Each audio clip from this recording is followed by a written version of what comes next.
Guys, അങ്ങനെ ഇതൊന്നൊരു കലോത്സവം vlog day ആണ്. കാരണം ഈ കലോത്സവം കഴിഞ്ഞ് 2 മാസം പറയാം. ഞാൻ എഡിറ്റ് ഇടുമ്പോൾ ഒരുപാട് ലേറ്റ് ആവുമെന്ന് മാത്രം. അങ്ങനെ കലോത്സവത്തിന് ഫസ്റ്റ് ഇവൻ്റെ തിരുവാതിരയാണ്. ഞാൻ തിരുവാതിരയ്ക്കുണ്ട്. അപ്പോൾ രാവിലെ പറഞ്ഞ് അവസാനം വന്ന ഞാനാണ്. പക്ഷേ മേക്കപ്പ് ഇടാൻ കയറിയത് ആദ്യം ഞാനായതുകൊണ്ട് തന്നെ അതിൻ്റെ എല്ലാതായ ഐശ്വര്യങ്ങളും കാണുന്നുണ്ട്. കാരണം ഐശ്വര്യമുള്ളവരോട് പോയാലും ഐശ്വര്യം ഉണ്ടാകുന്നതിനാണല്ലോ അല്ലേ, അങ്ങനെയാണല്ലോ.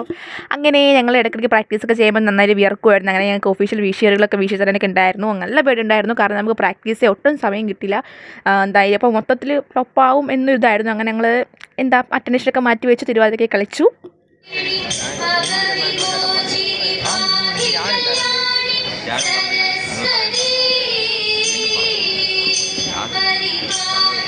തിരുവാതിരയ്ക്ക് കഴിഞ്ഞു. ഇവന് പ്രൈസ് കിട്ടിയില്ല. അതിൻ്റെതായ സങ്കടങ്ങളൊക്കെ ഉണ്ട്. എന്നാലും കുഴപ്പമില്ല. ആ സങ്കടം മാറ്റാനായി ഞങ്ങൾ ക്യാൻറ്റീനിൽ പോയി ബിരിയാണിയൊക്കെ അടിച്ചു. അതിനുശേഷം ഞങ്ങൾ ഡിപ്പാർട്ട്മെൻറ്റിൽ തന്നെ വേറെ പ്രോഗ്രാമുകൾ ഉണ്ടായിരുന്നു. കഥാപ്രസംഗം, മോണോക്റ്റൊക്കെ ഉണ്ടായിരുന്നു. അതൊക്കെ എല്ലാം അടിപൊളിയായിരുന്നു.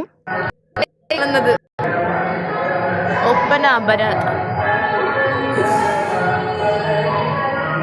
the artist. അതിനുശേഷം നമ്മുടെ ഡിപ്പാർട്ട്മെൻറ്റിൻ്റെ തന്നെ ഭരതനാട്യമൊക്കെ ഉണ്ടായിരുന്നു. നന്നായിട്ട് കളിച്ചവർ അവരുടേതായ ബെസ്റ്റ് കൊടുത്ത് പ്രൈസിലല്ലോ കാര്യം. നമ്മുടെ പ്രാക്ടീസ് ചെയ്തതിൻ്റെ ബെസ്റ്റ് കൊടുക്കുക. അതാണ് നമുക്ക് ഫസ്റ്റ് വേണ്ട അതാണല്ലോ. പിന്നെ അതിനുശേഷം ഞങ്ങൾക്ക് ഞങ്ങളുടെ മോണാക്റ്റും ഞങ്ങളുടെ ഡിപ്പാർട്ട്മെൻറ്റിന് ഫസ്റ്റ് ഉണ്ടായിരുന്നു. അഞ്ജുനാണ് ഫസ്റ്റ്. എൻ്റെ ഫ്രണ്ട് അഞ്ജുനാണ് ഫസ്റ്റ് കിട്ടിയത്. 17 പേര് മത്സരിച്ച് അവർക്ക് ഫസ്റ്റ് കിട്ടി. കില്ലാടി തന്നെ അവൾ. അങ്ങനെ അടുത്ത ഡേ എനിക്ക് ഫാൻസി ഡ്രസ് ഉണ്ടായിരുന്നു. അപ്പോൾ അതിൻ്റെതായ പ്രാക്ടീസൊക്കെ ഉണ്ടായിരുന്നു. ഇത് കഴിഞ്ഞ് കോളേജിൽ നിന്ന് ഇറങ്ങുമ്പോൾ നല്ല ലേറ്റായി, 10 മണിയൊക്കെ അടുപ്പിച്ചോ ആയി. അങ്ങനെ നേരെ വീട്ടിലേക്ക് പോവാണ് ഗൈസ്. ഈ രാത്രിയോടെ ട്രാവൽ ചെയ്യാൻ വളരെ നല്ലൊരു ഒരു ഫീലാണല്ലേ ഗൈസ്. അപ്പോൾ ഇത്രയേ ഉള്ളൂ. Bye bye.